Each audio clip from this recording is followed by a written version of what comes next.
Donc, pour présenter les données d'une étude statistique, on va aussi utiliser des diagrammes. Donc, les diagrammes, ils permettent de mieux voir les résultats.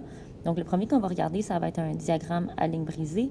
Donc, ici, on a la température selon le moment de la journée, le 15 mai 2019. Donc, ici, on a deux axes. Donc, sur l'axe des X, l'axe qui est couché, on a les heures de la journée. Et sur l'axe des Y, on a la température. Donc, si on te demande à quelle heure faisait-il 11, donc, si je regarde ici, la température est sur l'axe des Y. Donc, 11, c'est ici. Donc, c'est à 10 heures. Donc, les diagrammes à ligne brisée, on va souvent les utiliser pour des phénomènes qui sont continus dans le temps. Donc, la température, elle va changer à chaque moment. Donc, il y a des données pour tous les moments. Donc, on va souvent utiliser dans ce temps-là les diagrammes à ligne brisée. On va aussi les utiliser souvent pour, disons, des prix qui varient. Donc, disons, les actions en bourse.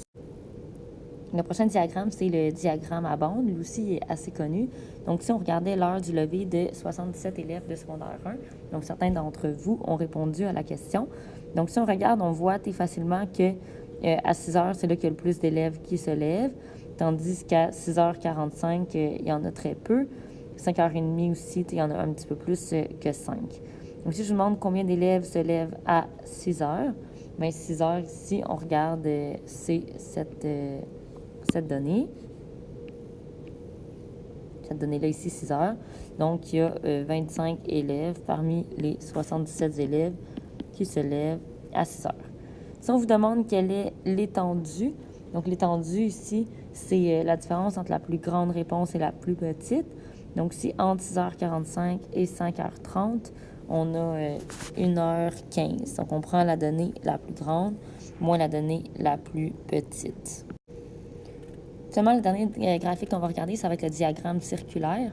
Donc, lui aussi, il permet comme de bien voir visuellement les résultats. Donc, s'il y a plus de gens qui ont répondu une certaine réponse, cette section-là va être plus grande sur le cercle.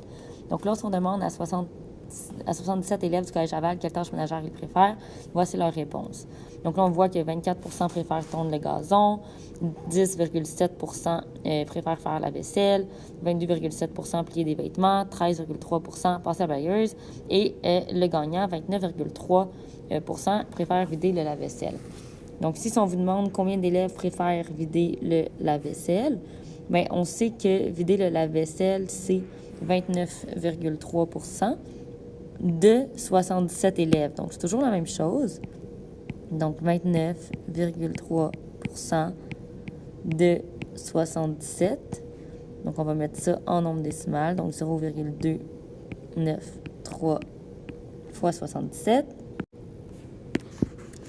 Donc, ici, ça donne 22,561. Donc, il faut s'interroger. Ici, on a une réponse qui n'est pas exacte.